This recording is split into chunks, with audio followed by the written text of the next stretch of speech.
It is episode number 5 of the SEC Football Hour here on Southeastern 16. Yeah, the name has changed since we talked to you last.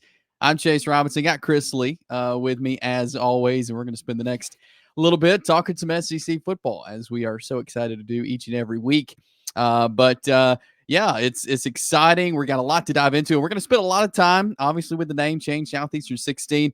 We're going to talk some Texas, Oklahoma, how they're going to fit in the football landscape of the SEC, and some pretty interesting records when you go back and look at their head-to-heads with all the team. We'll do that in just a second. Also, Brad Crawford, he is the college football analyst for 24/7 Sports. He'll join us as well and talk Texas, Oklahoma, as well as other SEC teams. So we'll do all that as we move through the show. But as always, we got to remind you about our friends at Bet Online. They bring you all this great content here on Southeastern 16. And Bet Online is your number one source for all of your sports betting needs this season, from baseball, golf, soccer, right to all the top fights in UFC, MMA, and boxing. Every stat, every matchup, and even live odds and spreads while the games are being played. When the game's over, head on over to the online casino. Get in on a game of blackjack or poker. Unwind with one of the over 150 slots games. Head over to the website today to get in on the action. Use promo code BELIEVE, that is BLEAV, for your 50% welcome bonus on your first deposit. Bet Online, the game starts here. So, Chris, big week in the SEC. I know we did a live stream on Monday on the channel. If you've missed that, you can go back and watch it. But just a historic, exciting week. I mean, it's and we know, we talk about it, the SEC is the best conference, and now you've added two really historic programs in every sport into the SEC in Texas and Oklahoma. Yeah, just saying out loud, Texas and Oklahoma have joined the league. It's like one of those things, like you know it, and then you say it, and you're like, wow, Texas and Oklahoma joined the league. It's here. It's happened. It's official on the wall behind me, which is kind of cool, and it's not giving me vertigo. But yeah, cannot wait to get to know some of these fan bases, to see how it goes. The NFLization, if that's even a word, of college football is kind of here, where you get competitive parity, and now it's that way in the league. And I just think we're never going to have experienced anything like what is ahead with us, which is all these great programs that we're about to cover. Yeah, and I mean, it's and we'll talk more with Brad Crawford. But I mean, you look at what Texas did last year, making the playoff, beating Alabama. I mean, what a great time for a program like Texas, for an Oklahoma who beat Texas last year, has been kind of historic program, who's had so many Heisman Trophy winners and guys who've been up there, to have those two programs, and especially based off what Texas did last year, come into the SEC. And the competition level just went up way higher. It did, and what makes college football fun, one of the things, is the rivalries, right? I know we've lost some of those when you've seen the league split up, but actually this is one of the few cases where you sort of made a few new ones. You bring back Texas and Texas A&M into the picture. You bring the Red River Shootout over here to the SEC. Which it seems like it is a shootout every year. And I mean, it's one of the rare cases where actually you maybe added to that element rather than subtracted from it in this era of expansion. Yeah.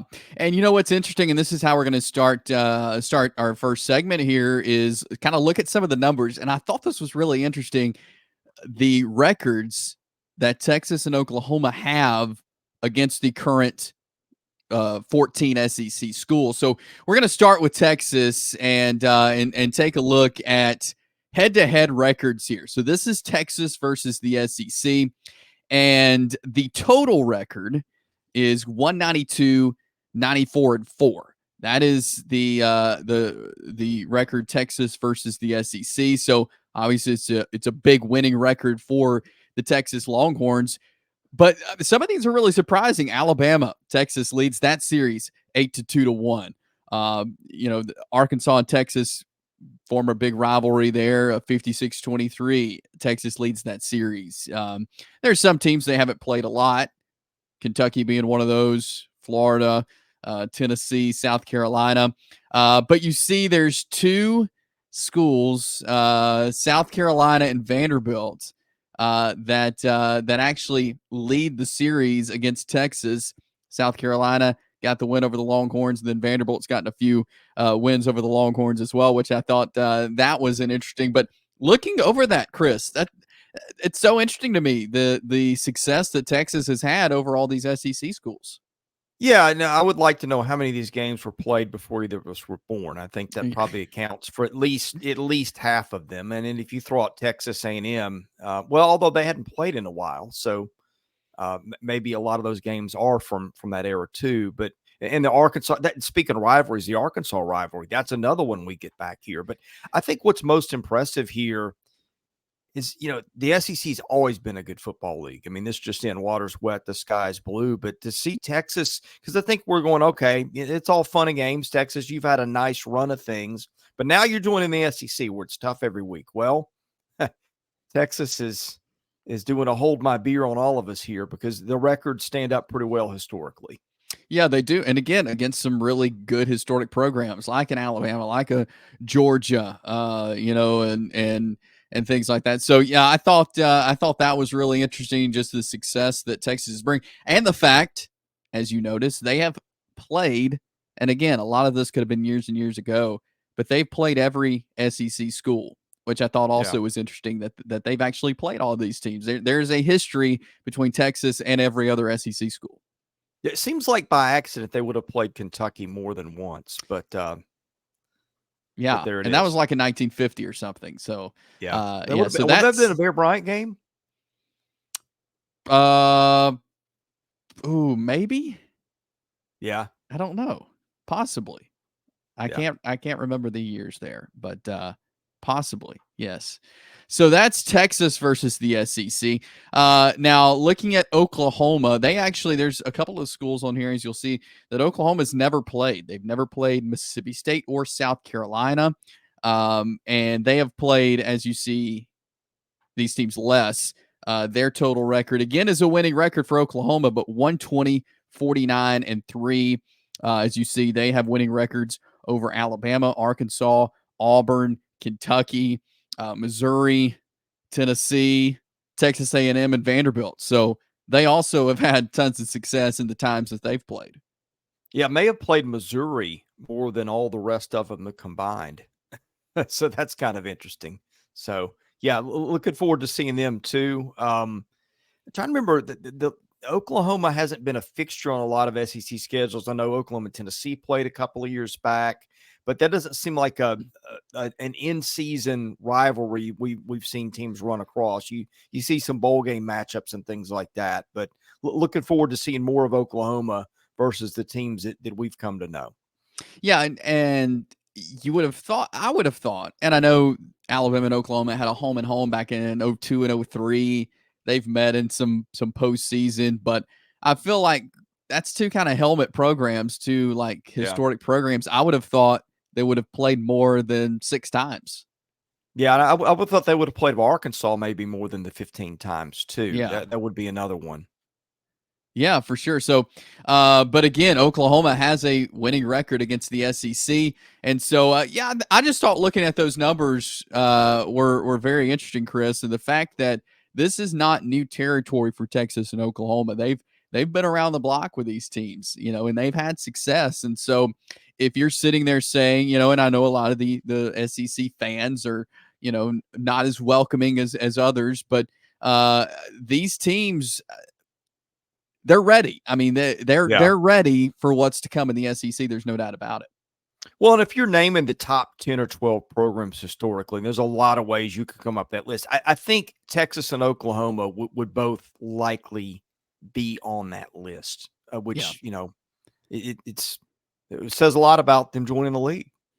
It does. And there's a reason they are. And so welcome to the SEC, Texas and Oklahoma. And we're certainly glad to see this conference expand. And now, as our channel, Southeastern 16, we have expanded with the SEC. Chris and I had a chance earlier this week to talk with Brad Crawford, college football analyst with 24/7 Sports. We actually recorded this on July 1st, which was the first official day. Texas and Oklahoma were in the SEC. Really good conversation with Brad, Chris, and was able to pick his brain not only on Texas and Oklahoma, but the rest of the SEC. So let's check out what Brad had to say as we sat down with, again, Brad Crawford, college football analyst with 24/7 Sports. We've been talking Texas and Oklahoma here on the show already today, but we're going to dive into that topic and some more SEC football talk. Brad Crawford with 24/7 Sports joining us. Brad, appreciate you coming on and talking some SEC football with us today. No problem, fellas. Middle of the off season for me. We've got about one more month before my schedule really kicks into extremely high gear. No days off from August 1 to, well, now late January with the 12-team expansion. Yeah, for sure. And we are recording this on Monday, July 1st. Big day. Texas and Oklahoma officially into the SEC. There's been so much talk really since the rumors started, since the announcement has been made, and now they're officially in. And you wrote a piece on 24/7 Sports that I thought was really great on the two teams and their entrance into the conference. But just for you, what do you make of this? What does Texas and Oklahoma, with all the history that they have, what do they bring to the conference to make it better? Yeah, I think, a conference that has already established itself as college football's superpower just in front of the Big Ten, I think now has added two blue bloods who have countless All-Americans, national titles, NFL draft picks, two respected coaches now in Steve Sarkisian and Brent Venables. Neither of those guys have won a national title yet, but I do think that'll happen down the road here in the SEC. Like I said, man, it really strengthens what I see as college football superpower. The SEC has won 4 straight national championships prior to Michigan going 15-0 last year. So itching to get back to the top now is the SEC, and they've added 2 of college football's winningest programs in doing so. Brad, sometimes you see situations like this where the league makes the teams joining it stronger, or situations where the league like this breaks those teams, because let's face it, it doesn't get a lot tougher than week in and week out in the SEC. Give me just kind of a quick case of make or break for both those programs. Yeah, I think Texas right now is in slightly better position than OU just based on roster talent, coaching staff, even 2024 schedule. Just talking about this season, I mean, Oklahoma faces arguably the nation's toughest schedule outside of the state of Florida. I mean, the Gators play, I think, 11 Power 5 conference schools. Crazy for Bill Napier. But OU has to host Tennessee in their SEC opener. They play Tulane, a G5 program that could make the playoff as the G5 rep. They go to Auburn, Red River against Texas, at Ole Miss. I mean, it's a tough schedule for Oklahoma. And Brent Venables right now, I don't think has the roster to endure that kind of brutal week-to-week stretch. On the other hand, Texas certainly does. A top 3 talent-wise roster in college football. When you kind of reference the 2 deep, best quarterback room in college football, talking about obviously Quinn Ewers, a returning all Big 12 quarterback from last season, and Arch Manning, a guy who's going to try to fight for snaps this season behind Ewers. Paul Feinbaum said this week he expects Arch Manning to be Texas starter by the middle of the season. I don't know about that, barring an injury from Quinn Ewers, but I do think Steve Sarkisian right now is in better position to have early success in the SEC compared to Brent Venables at OU. Do you think if last year had not have happened for Texas, you go to Tuscaloosa, you beat Alabama, you end up making the college football playoff and very well could have won that game and gotten to the national championship, would we be having a different conversation right now if last year had happened for Texas? Would there be less excitement around this, you think? Definitely so. I mean, the SEC couldn't be happier with what happened for Texas last season as far as getting to the playoff, really being one completion in the corner of the end zone away from making the playoff title game. And, I was one of these guys last summer that took Texas to make the playoff. I had them winning the Big 12. I got some heat for that. And I think Texas right now is even better team in 2024 than they will be in 2023. I don't think the doldrums of the SEC schedule and brutality of that slate is going to affect the Longhorns this season like it will down the road if Sark can't continue to sign these top 5 classes. But obviously Texas right now is a sexy pick to make the playoff, and the SEC couldn't be happier with what the Longhorns bring to the table. Brad, Oklahoma is kind of at an interesting point in its football life, I guess. Joining the SEC one, but you got Brent Venables, defensive guy, at a place where offenses, and not that you can't have a defensive coach put up great offensive numbers. But Oklahoma over the last 20 years has scored about as many points as anybody in college football. What do you make of Oklahoma's identity going forward? Being led by a defensive coach at a program where the bread has been buttered more on the offensive side? Yeah, I think it needs to be, at least in the early going, transfer portal heavy, sort of the way Lane Kiffin has built up Ole Miss very quickly. Now Ole Miss is a preseason, in my estimation, top 5 team. I think OU can get to that point faster if they focus a little bit more on portal recruiting. I think they had the number 8 class 2 cycles ago, just inside our top 20 this cycle. Probably not going to cut it if you want to make the playoff. They replaced 4 starters on the offensive line. You mentioned how, Venables is kind of a defense-first guy. He's also somebody who wants to run the ball between the tackles. And when OU is really good, they've got a Heisman-type quarterback, and they've got, a 2 or 3 running back stable back there that can really pound the football. Gavin Sawchuk's a guy who should have maybe 900 yards, 1,000-yard season in the SEC this fall. But like I said, it's behind a brand-new offensive line, and you also lost your starting quarterback, Dylan Gabriel, to Oregon in the portal, and Jackson Arnold, former 5-star signee. We've only seen 1 start from him. He started last year's bowl game against Arizona, so I'm looking forward to seeing if he can contend with some of these, top-end SEC secondaries. You mentioned a minute ago when you're talking about their schedule, the Red River rivalry, Texas and Oklahoma. You now add that to another great rivalry in the SEC. I mean, that now has to be up there as one of the best rivalries in the conference. I mean, obviously we have some great wins in the SEC, but adding that, I mean, that's another mid-season rivalry game we get to experience. It certainly does, man. Adding that to the 3rd Saturday in October, Bama, Tennessee. You've got, Georgia, Florida, Georgia, Auburn. Even LSU, Florida now to an extent. Those 2 teams hate each other when they had that cross-divisional game. So now that we have no divisions, you're going to see some of these SEC protected rivalries is what they call them. We're going to still see those being played.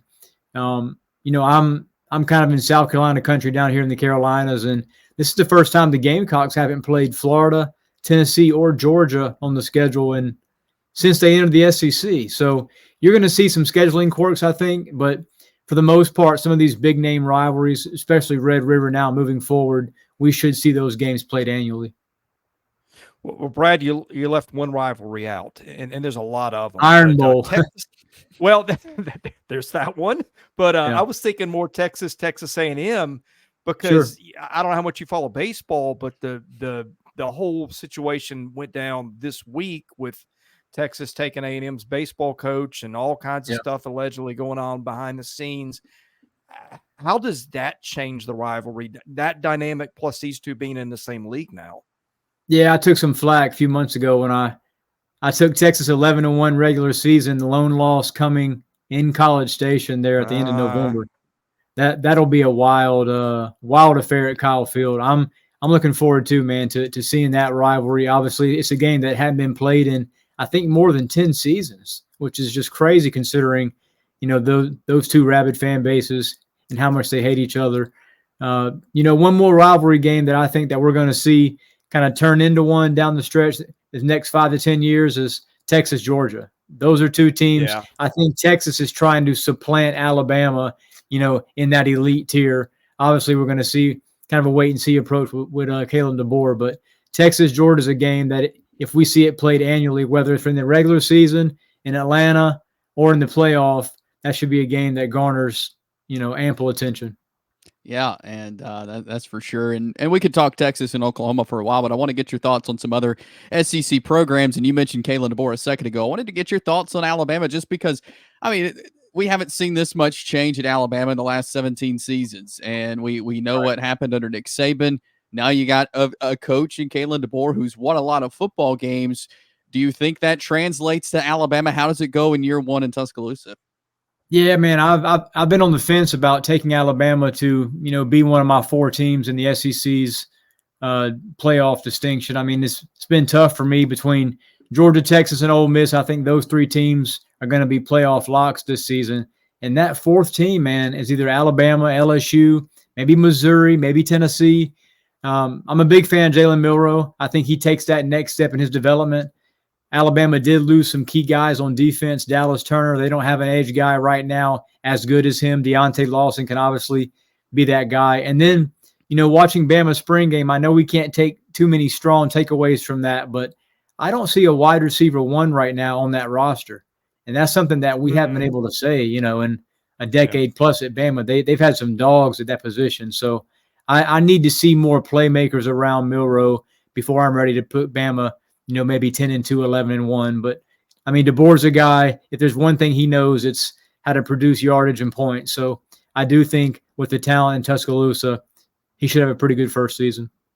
Yeah, that's funny that you mentioned that, because we talked about that on last week's show. The names there for Alabama, it's not the running back room with Derrick Henry and Mark Ingram, or the receiver room of 2020 where just names for days. I'm interested in that too. But the question I want to ask you, Brad, Auburn, when things are going well at Alabama, you better be doing pretty close to as well at Auburn, or patience runs out quickly. And Hugh Freeze was kind of uninspiring in year one. I have some questions about the quarterback room year two. They got the receiver room better, but I'm very interested to see how this one goes, because there was some feeling at Ole Miss when he left that maybe the magic had started to run out a little bit there. Your thoughts? Yeah, the wide receiver room is certainly fixed. You sign 5-star Cam Coleman. He's a guy who's going to be an instant impact player in the SEC. But can Peyton Thorne get him the football is my biggest question. I mean, I was shocked that Hugh Freeze and Auburn and those boosters there, whoever runs the NIL on the Plains, did not sign a portal quarterback this spring. I just assumed that, Auburn was going to get one of those top-end guys, maybe Cam Ward, maybe convince Liberty quarterback Caden Salter to, come to Jordan Hare. Didn't happen. And they're moving forward with Peyton Thorne as a starting quarterback. So I do think he's a weak link on offense. Obviously, they should be pretty good defensively. I think they have 7 starters back. Offensive line looks pretty good. But like you said, I mean, patience is going to wear thin if they, finish 6-6, 7-5, and then lay an egg for a second straight year during bowl season. I mean, I know Hugh Freeze said we were out recruiting before that Maryland game last year and we didn't care. But, well, yeah, you also lost to New Mexico State, and you gave up a 4th and 31 completion, from Milroe to Bond in the back corner to lose the Iron Bowl. That's 3 big losses for Freeze that, he hadn't been able to overcome yet. So 2024 is not a contract year for Hugh Freeze, but it's going to be really ugly if, Auburn goes 500 heading into that third season. The LSU Tigers, you mentioned LSU a second ago as one of those kind of borderline playoff teams. Offense last year, phenomenal. Defense, kind of the opposite. If they change some things up on defense, which we know they have, some personnel, some coaches, we'll see how it translates to the field. But is that kind of what hangs on whether they're in the playoffs or not, in your opinion, just how the defense is?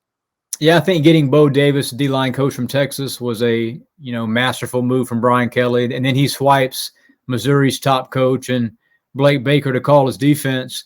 The issue for me right now at LSU is they don't have the personnel on that side of the football to go 11-1 outside of Harold Perkins, and he can't play all 11 positions. And right now he's sort of playing out of position at outside linebacker. I think Perkins is a rush edge, and he'll probably play kind of a hybrid type role this fall in Baton Rouge. But obviously there's questions on the other side of the ball too. Garrett Nussmeier, we know he's a strong backup quarterback, but now he's in that starting role, having served as the QB2 behind Jaden Daniels. They lost 2 first-round wideouts. They're expecting a lot out of the Liberty transfer. CJ Daniels had an excellent spring. And then Kyron Lacey.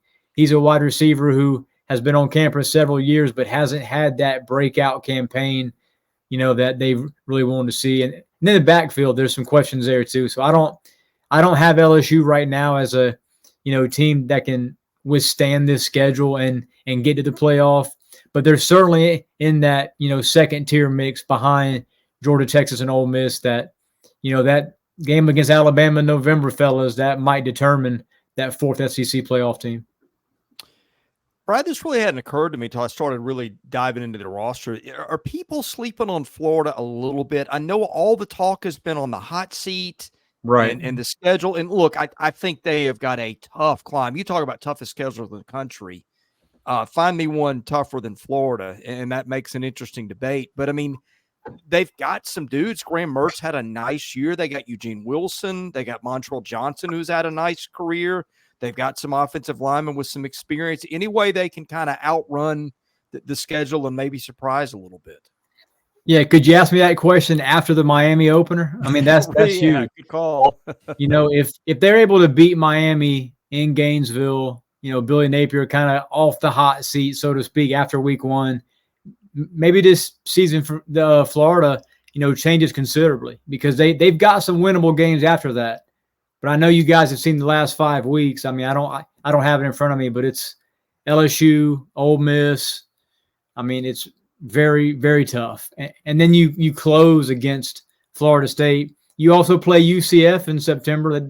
They've got former, Hog quarterback KJ Jefferson and Malzahn run that offense. So it's a tough schedule. But Graham Mertz, former Wisconsin quarterback, he had a much better first season at Florida than I thought he was going to have last fall. And obviously Eugene Wilson, he'll be a sophomore now. He was an all freshman team, All-American guy for us last year. So they have some playmakers back on offense, but losing Princely to Ole Miss on defense, losing Trevor, to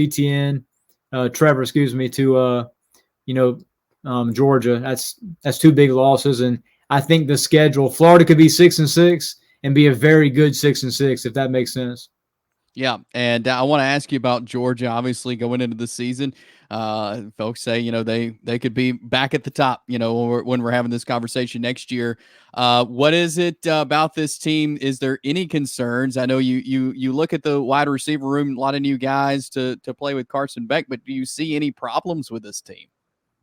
My concern with Georgia is, they lost 2 draft picks on the O-line. Obviously, the 3 returning starters are very good.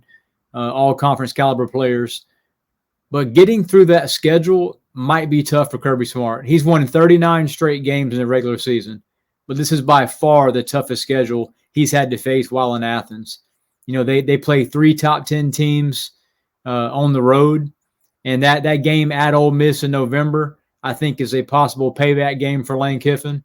He said after last year's game in Athens that we have to sign better guys at the line of scrimmage. Well, he went out and got, Walter Nolan, and he got Florida's best defensive player in Princely. So I do think Georgia's regular season win streak comes to an end this fall, but I wouldn't take anybody right now outside the Bulldogs to win the SEC right now. I think that Georgia was a playoff team last season, should have been a playoff team, and losing by 3 points in Atlanta still hurts.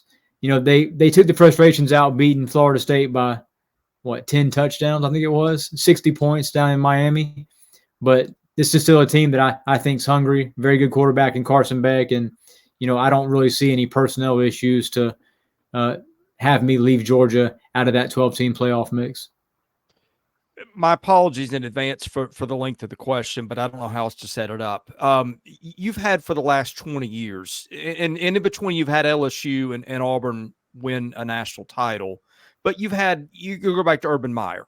Florida was the dominant team for a few years, and then Nick Saban did it for a decade, and it felt like nobody was going to knock them off. Then Kirby Smart came in and did it for a few years.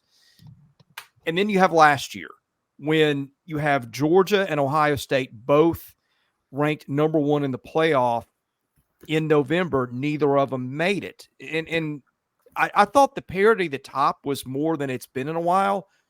Is that going to be the norm going forward, where we don't have a Georgia or an Alabama that just dominates for a 4-year cycle? Feels like the forces of NIL and all these things have just combined to where it's going to be a lot more like the NFL to me than it was the college football we've been used to. That would be great for SEC football fans, and I think you're onto something there. But I'd probably, put the stop the Bills somewhere in the middle of the conference, maybe at the 7 or 8 team range that will compete, for the next 10 years.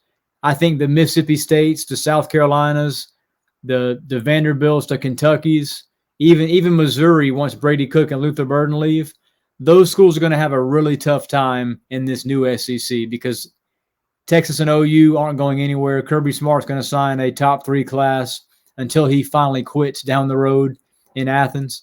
And unless some of these, top end coaches in the SEC leave for NFL jobs in the foreseeable future, I think we're going to see half of the SEC kind of separate itself from the other half of the league.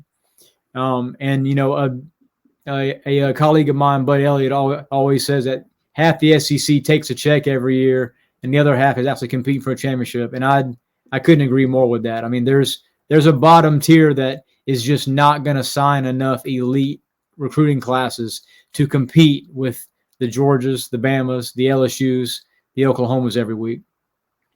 Good stuff there. Brad Crawford. You can check out his work there at 247sports.com. You can follow him on Twitter at bcrawford247. Brad, really appreciate you taking some time with us, talking some SEC football. We'll have to do it again soon, but thanks for your time today.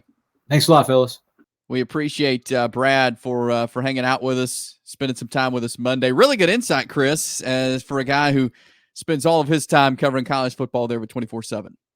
Yeah, that was terrific, and I hope we will have a repeat of that one because that was worth the time. It sure was. So appreciate again, Brad, for taking some time and talking some SEC football with us.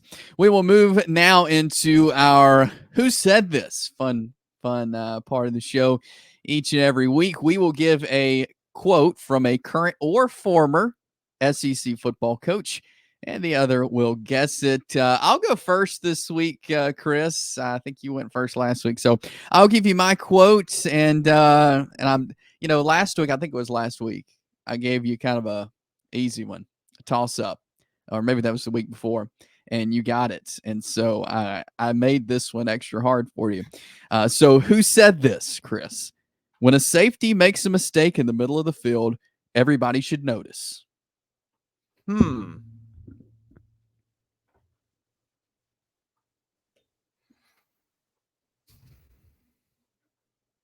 Sounds like something a coach who is defensively inclined would say. Be nice to know if it's a current or former coach. But with Kirby Smart, was he not a safety? I think so. I'll look that up. I think he was. I'm inclined to think maybe because he said that. He was a defensive back. I'm pretty sure he was a safety. I just looked it up. I don't know. Sometimes coaches speak from experience. Who else could that be? Could be a lot of people. I'm going to go with Kirby Smart because he played the position. Okay, that is incorrect. Okay. You were down the right path, though, with a defensive-minded coach. And funny enough, this is now the defensive coordinator for Kirby Smart. But Will Muschamp. Okay. Will Muschamp. This was a quote from when he was with the Gators, and they were having some defensive issues, and he was very frustrated in a post-game press conference. And but yeah, that was Will Muschamp now with the Bulldogs.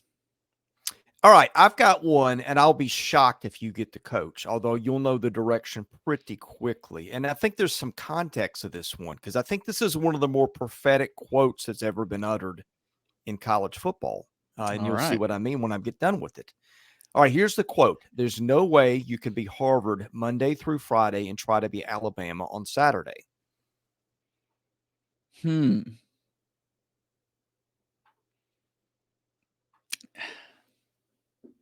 Now I'm curious if this is like, because I feel like at first here there I would say it's an Alabama coach, but I don't necessarily know if it's an Alabama coach or not.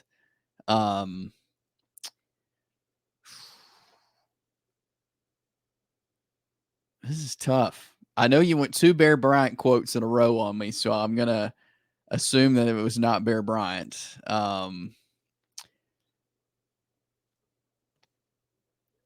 Man. And it sounds like something that a older, like former coach would say. Trying to go through all of the older coaches in my head.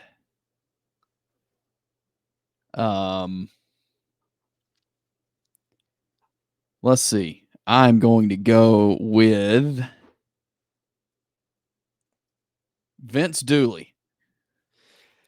No, it was former Vanderbilt coach Art Gepp, and who said it around 1962. And I think what you did there is you buried the lead in your head, because the first part of that is there's no way you can be Harvard Monday through Friday.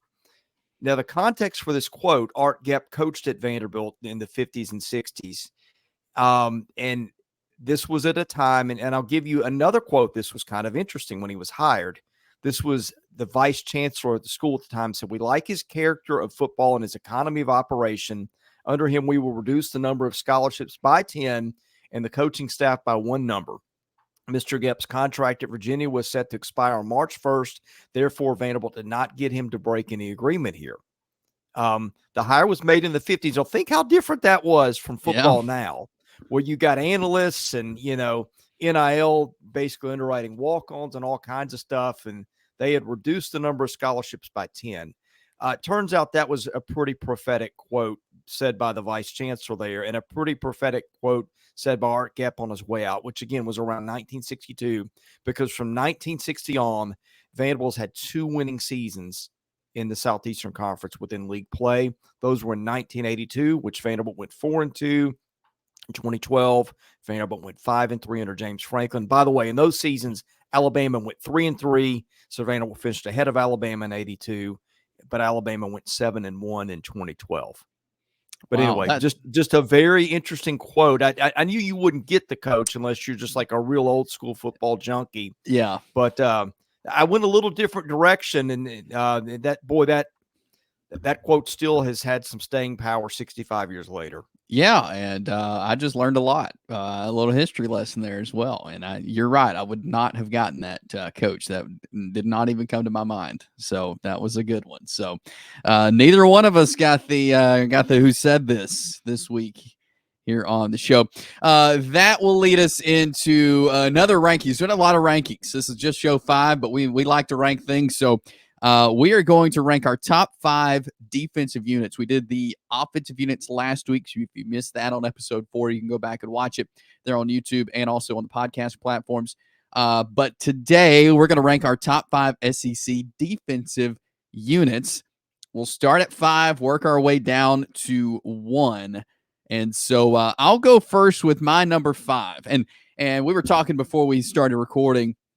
Neither one of us know what the other answers are to really anything that we talk about on here. We do our own notes and we kind of lay the show out, but I have no idea what Chris's is. He has no idea what mine is really on anything, but it took me a while I had a couple of these teams. I knew the teams I was going to put in, but ordering them and it took me a long time to nail down my top 5 defensive units. But here we go. At number 5, I have got the Alabama Crimson Tide. Okay. I think I really like Kane Womack, the new defensive coordinator. Mm-hmm. I really like his schemes. His dad was the DC at Ole Miss for years and kind of invented a certain style of defense that Kane's bringing to Alabama. And I think, and you look, there's not as many big names on this Alabama defense, but the personnel I think is there to get the job done. And I think I think the defense is going to turn some heads. It did not in the spring, but I think this season Alabama's defense is going to turn some heads. So I've got them at number 5. Who do you have at number 5? Alabama does appear on my list, but not in this spot. Okay, while you agonized over this, I just took the easy way out. And I said I can't pick between these 2 teams, and so I'm going to make a tie at my number 5 spot. Tied at number 5, first one, Oklahoma, which gave up 23.5 points a game last year, 5.4 yards per play. Very impressive to do in the Big 12, which is offensively dominated. 9 returning starters, according to Phil Steele. Danny Stutzman, their linebacker, my odds-on favorite to lead the league in tackles. And then they've got Billy Bowman, their safety, who's going to be a first-team all-league pick. And then Woody Washington, a cornerback, who's been there seemingly forever from my neck of the woods. So they've also got Brent Venables, who can coach defense a little bit. And I tied with, I'll be a little surprised if this team is on your list. We'll see. They weren't great last year in terms of scoring defense. They gave up nearly 26 points a game and did some of that against a padded schedule. But I just look at the names these guys have got coming back. Kentucky's got Max Harrison coming back, who's one of the top corners in the league. The front seven's really good. J.J. Weaver's been there. I don't know how many years of eligibility he's got. Seems like he's been there since the Obama administration, but he's back. They've got Deion Walker, who's a potential first rounder in the middle. They added Jason Dumas-Johnson from Georgia, who was a stud there. Derek Jackson is making some first team all SEC lists in some places further down, third and fourth teams. And they got Mark Stoops, who's usually had pretty good defenses. So Kentucky, I don't know that Kentucky will be in most people's top fives, given that they weren't great on defense last year. But I look at those names, and there's not a lot of defenses in this league where you can look at the names that like Kentucky. I'm betting on that. You bring up Kentucky. That's one of those I was battling. all week this week, getting ready for this on putting them in. I would put them at number 6, I think, on my list, but Kentucky did not make mine. So you had the tie at number 5. So let's move to number 4. I have got the Missouri Tigers at number 4 on my list. I think, last year they had so many guys returning, and they, had a great, they had, like 13 tacklers returning last year. They had a great defensive coordinator. A lot has changed on the Missouri defense, but Corey Batoon coming in, he was South Alabama's defensive coordinator under Kane Womack, who I mentioned now, the defensive coordinator in Alabama. But he's brought in some pieces that I think could be really big for this defense for Missouri. If they're going to be back again towards the top, like I think they will be, you've got to have a good defense, and I definitely think they will. Again, they did lose some guys, but I think they're still going to be one of the top defenses, and especially in only, allowing last year, let's see, they only allowed like 20-something points per game. I think it'll be right back up there again this year. So I've got Missouri based on the guys they brought in. Again, like I said with Alabama, these guys may not be household names, but they get out there and get the job done. So I got Missouri at number 4. Yeah, actually, they allowed 20.3 points a game, so they're almost in the teens, which was really hard to do. And what was it, 5.3 yards per play? I thought about Missouri. I didn't put them in there because they lost 3/4 of the defensive backfield, plus a stud up front, and just not as much returning as some of these other teams. I went with Texas A&M, and I know A&M had some losses in the portal, but they also got some names we know. 22.1 points a game, 5.2 yards per play a year ago against a solid schedule. They picked up Nick, I guess it's Scourton, who led the Big Ten in sacks last year. They got him up front.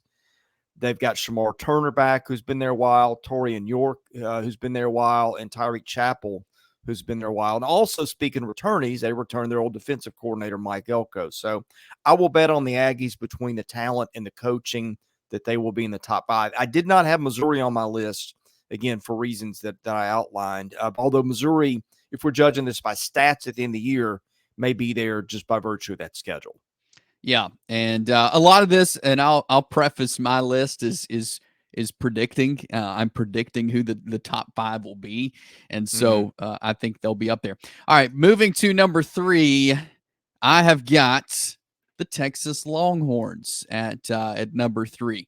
If they're going to be in the playoff talk, they're going to have a good defense, and I think they will. Last year, they had like 6 starters back, and they did well. I mean, they were in the teens of points per game last year. They have got 8 returning. They've added a couple of guys, including UTSA Trey Moore. He's come in. They got a Clemson transfer. They lost a couple of guys up front, but I think they've put the pieces that they need to in order. But I think we talk a lot about the Texas offense and how great the quarterback room is and the wide receivers and all that. But I think this defense has a chance to be really elite. And if they are, that's when we're talking about Texas possibly playing for a national championship. But I've got Texas there at number 3. I've got Alabama number 3. And I know it may not be the absolute star-studded Alabama defenses of the past, but man, they got some guys that have played a lot of ball there. They've got Tim Smith, Tim Keenan, Deontay Lawson, Jihad Campbell, Malachi Moore, probably the headliner there. I just feel like they were under a defensive-oriented coach in Nick Saban for a long time. Not that their offenses weren't plenty good too, but I just feel like the stockpile of depth and talent, even if it's not the names we know, like the Will Andersons and some of the guys that were just headliners, they'll figure it out. They're Alabama. Yeah, I certainly agree with you there, and that's it's kind of one of those teams I had to put them in there. I put them in at 5. You know, I think they could be better than that. I definitely agree with your reasoning there for number 3. Moving to number 2, look at the Ole Miss Rebels. Lane Kiffin, an offensive guru, but he knows that he can't hang everything on offense, so he went out and got 6 defensive transfers that will most likely be starters. So he put a lot of emphasis on defense in the offseason. He's got Pete Golding as a defensive coordinator who once served under Nick Saban there in Alabama, departed Tuscaloosa, went over to Oxford, Mississippi. But he's gotten really good pieces out of the transfer portal in every key position on the defense. And I feel like he's spent a lot of the offseason going all in on the defense to match his style of offense. If he and he knows this is the year. This is the year he can be in the playoff and he can make a push for the national championship. So I think what he's done on defense, I'm very much impressed with. So I've got Ole Miss at number 2. I will need to believe that to see it. Chase, if you're right about that, then Ole Miss fans just go ahead and purchase your, make your playoff plans because you're going to be there. I think they have upgraded the talent a lot. Chris Paul, Walter Nolan. But I just think there's too many defenses in this league where I like the track record a little, which is strange to say in the era of the transfer portal. But I couldn't go there like you did. But hey, what makes the rankings interesting is when one of us is a little bold. So I'm glad you did it there. Yeah, and I have high expectations for Ole Miss, so I'm kind of letting out these expectations in this ranking here. Who do you have at number 2? Okay, I went Texas. Okay. 18.9 points a game last year, 5.2 yards a play. And again, that came in the offense-heavy Big 12. They've got 8 returning starters, according to Phil Steele, 7 if it's Lindy's. Ethan Burke is back. They added – here's the big thing. They added Trey Moore, who's a 2023 American Conference Defensive Player of the Year, 13 sacks. He's a backup for this team potentially. I like depth. When you got a guy like that as a backup, that's a good sign. I will hang my hat on Texas being in that elite group. Yeah, I certainly agree with you there, and yeah, it was tough figuring out where to put them. I put them at 3, but they very well could have been 2 on my list as well. So number 1, and I think we both probably have the same one. I've got the Georgia Bulldogs. Number 1 looks like 7 starters back from last year's defense. I mean, you look at really. The line, the defensive backs, linebackers. I mean, they're loaded once again. I mean, Kirby Smart, defensive, one of the best defensive minds I think in the country, and that's on display. I think in any time he is coaching, you'll see a great defense, and once again, I think you'll see another one this year. Just with all the guys coming back, they lost just a few guys and I expect this possibly to be one of the best defenses we've seen under Kirby Smart, really. Yeah, I mean, you bet on it till you stop seeing it. I mean, they were 15.6 points a game, 4.8 yards per play. That's so hard to do in this era of college football. Phil Steele's got them projected as the number 3 total defense in the country, the number 3 scoring defense. Well, how good are they going to be if they do that against that schedule? That's pretty incredible. And again, names – not often you see a lot of teams with these names returning, but Malachi Starks, Nazir Stackhouse, Smile Munden, Michael Williams, Dalen Everett, a lot of names we know in the history and the pedigree and the coaching. So, yeah, I mean, that was probably my easiest pick, Chase, of the of the 5, which I made into 6 that you challenged me to do.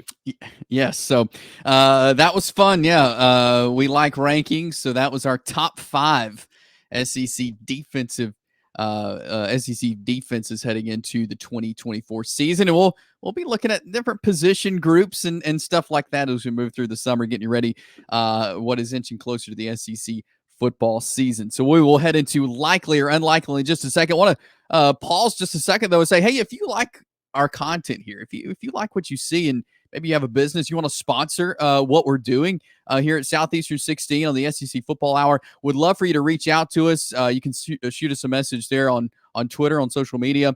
But you can shoot me an email as well, chase@southeastern14.com. Would love to hear from you if you want to sponsor our content. We're always looking for partners and ways we can spread the word about your business right here on our platform. So you can shoot me an email, chase@southeastern14.com.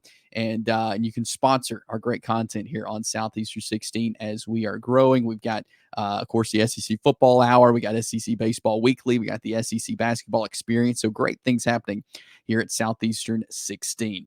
So we will roll in now to some likely or unlikely as we'll share a couple of scenarios each and see if we think they're likely or unlikely. So, Chris, I'll let you go first with your scenarios here. All right, Chase. The fun thing about college football prep is you get things in your head. And sometimes you do a little homework and go, hey, wait a minute. I hadn't really given this some thought. And as we were looking up Florida last week, I said, hey, we've all kind of written this season off because of the schedule. We've all just kind of written off Billy Napier. But you start to look at a little bit of the talent on offense. And you're going, all right, this could be interesting. You got Graham Mertz, who was super accurate. And so it's going to be tough, but I want to ask you this, likely or unlikely, Florida comes up with a winning overall record this season. Wow. Let me flip over to their schedule here. I know it's brutal. Yeah, and I think a lot of it hangs on Miami. We talked with Brad Crawford earlier in the show and about this specifically, and I think a lot of it hangs on this Miami game. You know, if you go in and get a win there, get some confidence for this season, there's no telling what could happen. You know, and maybe you're able to start out 3-0. You know, that could give you a little boost there. I'm gonna say unlikely. I think when you look at Tennessee, at Texas, at Florida State, and then you add in there Georgia, LSU, Ole Miss. I just, maybe you win one, maybe you win a couple of those, but mixing that in with everybody else and UCF, that's good. That's going to be a challenge too. People may not think that, but that's going to be a tough game. I don't see it. I really don't. I'm going to go unlikely. I think it could be maybe a 6-6 or whatever. You know, it could be even, but yeah, I'm going to go unlikely. All right, let's concoct a scenario that's the most likely to get him to 6. I think that has to include a win over Miami in the opener. Yes. So we'll give them that just for the sake of the exercise. Sanford, we'll give them that in week 2. I think we'd have to give them Texas A&M at home if we're going to get them there. Yes. Early in a coaching change tenure, also in the swamp. At Mississippi State, probably the easiest conference game they'll have all year. So that's 5-0 or 4-0 potentially an off week. UCF, that's potentially 5-0. Yeah. And you got to get one somewhere else. That's where it gets tough. It had to be Kentucky. Well, either that or at Tennessee, which has just been, Tennessee has found ways to lose that game year after year after year. I think one of the next two, because then after that, boy, Georgia at Texas, LSU, Ole Miss at Florida State. And then, hey, you get in a bowl, you're probably going to Birmingham or somewhere like that where you're going to be favored if you can just get to a bowl. I don't think you're going to be in the Sugar Bowl. And I think that's one thing that makes it a little bit more likely if Florida can just get to 6-6. I think it's going to be matched up most likely in a winnable bowl game. So, again, that would have been one I would have had on my radar a couple of weeks ago. But if you look at it, and a lot of stuff has to go right. And who knows? Maybe they pull an upset and it's an LSU or somebody later. Yeah. I don't think it's as far-fetched as I would have thought a few weeks ago. And as I look through it and as we talk through it, I could see it as well. But yeah, a lot of things are going to have to go their way. And I think they're going to be really consistent, which we didn't see that last year. And so, yeah, if they can make some improvements that way, then yeah, I think it could be a possibility. You want me to give you my next one, or would you Yeah, like let's to take hear a it. turn? All right, here's one, and this is pretty subjective, but given given where it is, maybe not so subjective. Auburn's Hugh Freeze enters 2025 on the hot seat. Don't think Hugh Freeze is going to get fired after year 2, but Auburn expected to be a bottom half team in the league. Probably the offense still hasn't gotten it turned around. That's not a place that's long on patience. Does Hugh Freeze enter 2025 on the hot seat in Auburn? You know, if their schedule was not the way it was this year, because I think they have a pretty good schedule. If it was a little different, then I think I would probably go likely. I'm going to go unlikely, because I think they'll start the season off at least 4-0. Had the first 5 games at home. Oklahoma is going to be a toss-up. I think they'll win at Kentucky. I think they'll win at Vandy. Possibly we'll see what Texas A&M is like, late November. But I think their schedule is set up to have a pretty good year. I think it's 7-win year, possibly more. So does he have the talent that I think he needs to be a contender in the SEC? No, there's not that talent on the Auburn roster, but I think the schedule helps. They're going to get some wins. I don't think we're going to be seeing, a New Mexico State loss like we did last year. I know they're not on the schedule, but a loss like that. So I think the schedule definitely plays in favor for Hugh Freeze to kind of keep him out of that talk right now. Is he the perfect fit at Auburn? We'll have to see. That's years on down the road, but I'm going to go unlikely with that. This didn't occur to me till you were just answering the question, but the fact that they have had losing seasons 3 years running might help him. Auburn has fired coaches after one bad year before, but usually they're coming on the heels of a national title isn't too far in the rearview mirror or something like that. Little different scenario. So I think maybe the overall lowering of expectations along with the schedule could play to the favor of Hugh Freeze. Yeah. So it was 2 good scenarios there, Chris. I think I went unlikely on both of those. So here are mine. Likely or unlikely, Ole Miss has the most total offensive yards in the SEC at the end of the regular season. Okay. Look at the schedule. I know it's one of the easier ones. You're talking about all games, right? Yes. Okay. Well, I don't think they're going to run up against much resistance between Furman, MTSU, Wake Forest, and Georgia Southern off the bat. So that's one thing in Ole Miss's favor. We just named our top 5 defenses. And in the case of one of us, named 6. The defenses on that schedule that were in my top 6: Kentucky, Oklahoma, Georgia. Could have been worse. Chance to put up some points on Arkansas, on Mississippi State, and maybe at LSU and South Carolina. Who would be in contention there? Georgia would be in contention there. Much tougher schedule. Missouri could be in contention there. Easy schedule, relatively speaking. Hey, you got a third-year quarterback. You got that receiving talent. You got Lane Kiffin. Sure, likely. Okay. And I think they certainly could. And I like the route you were going there, looking at the schedule, because I think that's definitely what could play into this being likely is based on their schedule. Like it's not a super difficult schedule. And so, yeah, they're going to be able to throw the ball around the yard. They're going to be able to, hit the ground. So I think it definitely is something that could be likely, especially again, if they are as good as, we think at this point, in July. A footnote here. I thought of it as you were talking. I went to Phil Steele, look at his projected scoring offenses for this year. He had Liberty, the number 1 projected scoring offense in the country, Georgia 2, LSU 4, Texas 8, Ole Miss 9 overall. So that's what Okay. 3 or 4 SEC teams in front of Ole Miss. So Phil Steele might disagree, but yeah, we'll see. Yeah. So that's my first one. All right, here I went with the team kind of oriented scenario and then a player oriented scenario, both offensively. But Missouri's great Luther Burden. Likely or unlikely, will Luther Burden lead the SEC in receiving? Okay, let me pull up my list of all SEC receivers to make sure I'm not forgetting anybody, because one piece of this is a competition. Yeah. I'm going to pull up Phil Steele's top, I don't know, 6 or 8 wide receivers. You've got on there. You got Trey Harris at Ole Miss. You got Luther Burden, and you got Kyron Lacey. Those are his top receivers, top 3 in the SEC, followed by Dylan Bell, Juice Wells, and Dane Key.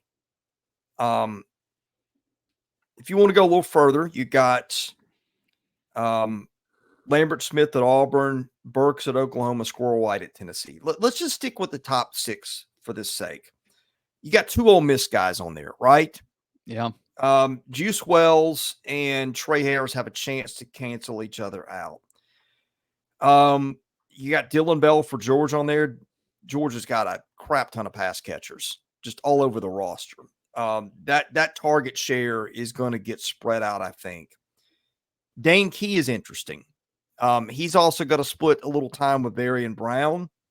Kyron Lacey will be the one to watch. I think Nussmeier is going to be, he's going to have a pretty good year, and they're not going to split targets like they did last year. I think it's going to come down between Lacey and Burden.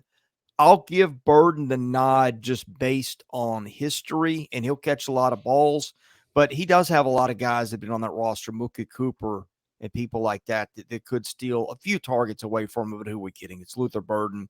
He's going to lead that team, and I will go a hesitant likely based on maybe Lacey being able to pick up some at LSU, but I'll bet on Luther Burden here. Yeah, that's fair. And I think there's a ton of great receivers in the conference, and I think this could be a year where we see a lot of those shine. But yeah, Luther Burden, he's special for this Missouri team, and I think they'll try to put the ball in his hands as much as they possibly can. So that's some likely or unlikely here on episode 5. We'll move into our final segment here. And again, we started the show off by talking Texas, Oklahoma. I wanted to end the show talking Texas and Oklahoma, and kind of end today with some bold predictions. We'll each give a bold prediction for Texas and Oklahoma as they head into the SEC here year 1 in 2024. So what is a bold prediction, Chris, for you for the Texas Longhorns in 2024? Okay. Paul Feinbaum made a very bold prediction this week at the quarterback position. I'm not going to be that bold because I don't think Quinn Ewers is just going to lose the job on a playoff contender. I mean, you do see, you've seen a turnover at Alabama with Tua. It happens every once in a blue moon, but Quinn Ewers is a preseason Heisman contender. If something I shouldn't say something will have gone wrong if they make the switch, because Arch Manning is very talented, and there could be an injury, but I'm going to go, I'll stick with Arch Manning, and I don't know who it's going to be, but I will say Arch Manning will outpass some other SEC starting quarterback this year, even if it's a backup role. I don't know who it's going to be, but we'll go a little less bold than Paul Feinbaum. Now, honestly, this was a tough one for Texas. Yeah. Because I couldn't come up with much, and I'm not going to go all Paul Feinbaum here. So that's my bet. Yeah. Okay. Hey, that's fair. I like that. My bold prediction for Texas, and people I think have picked up on this. I'm pretty high on Texas this year. I think they're a championship type team. My bold prediction for them this year is that they have the most total offense than any team in the country. And I think with Quinn Ewers, you mentioned Arch, if he gets a little time in there, we'll see if Feinbaum's right. But I think no matter who's at quarterback, they're so deep at quarterback, but they're also so deep at receiver. Like what Sark has done at receiver, bringing in Isaiah Bond from Alabama to go along with the rest of the receivers he has to kind of build up this running back room as well. I think they have the opportunity to have the most total offense. So that's kind of my bold prediction. They have the most total offense, not only in the SEC, but also in the country. That's my bold prediction. It's going to be a fun year for offense in this league, isn't it, Chase? It is. It is. Going to be some fireworks. So what's your bold prediction for the Oklahoma Sooners? Okay, I don't know that I totally believe it, but I could believe it. And your challenge was bold prediction. I mean, what's the use of a tepid prediction? So here's this one. Oklahoma goes unbeaten at home. Now here's the schedule: Temple, Houston, Tulane, Tennessee, South Carolina, Alabama. I think the two tough ones, obviously, Tennessee and Alabama. But hey, point of fact, Oklahoma did go unbeaten last year at home, coming off a 6-7 season. So the Sooners are not used to losing in Norman. If you're going to make me go bold, I don't know that I'd put any money on it, but Oklahoma unbeaten at home, hey, why not? You know, it's funny you said that, because my bold prediction for Oklahoma, they win all of their SEC road games. Wow. That is at Auburn. That's at Ole Miss, at Missouri, and at LSU. I think the game at all. I think all four of those are winnable for them. Obviously they're going to be tough. I mean, those are all four good teams, especially Ole Miss, Missouri, and to end the season in Baton Rouge, which I imagine will be a night game there. But I think this is I think they could win all four of those SEC road games. Did we just make Oklahoma the SEC champs? Apparently we did. Unbeaten at home and on the road. Wow. That's funny. That's crazy. That's interesting the way that lined up. We had no idea that was coming. No, we didn't. I like that.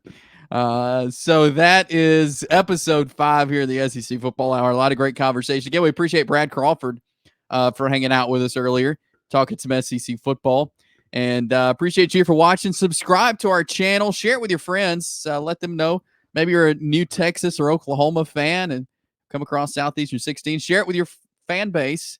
And subscribe, like this video. Hey, drop a comment. If you disagree with us or agree with us, you can drop a comment and let us know. And we do this every week here on Southeastern 16. It is the SEC Football Hour. Again, this is just in conjunction with all the other content we put out. We'll be putting out team previews for all the SEC teams. We've done schedule previews. You can go back and check those out as well there on the channel. So, and then we got the SEC basketball experience show, SEC Baseball Weekly. We've just added, so a lot of great content here on Southeastern 16. Chris, as always, enjoy talking some SEC football with you. Yeah, I think we just picked up a big Norman audience today. That might not have been the plan going in, but it might be the plan going out. So yes, it may be. Thanks for joining us. We'll do it again next week with more of the SEC Football Hour. All of our content here brought to you by BetOnline.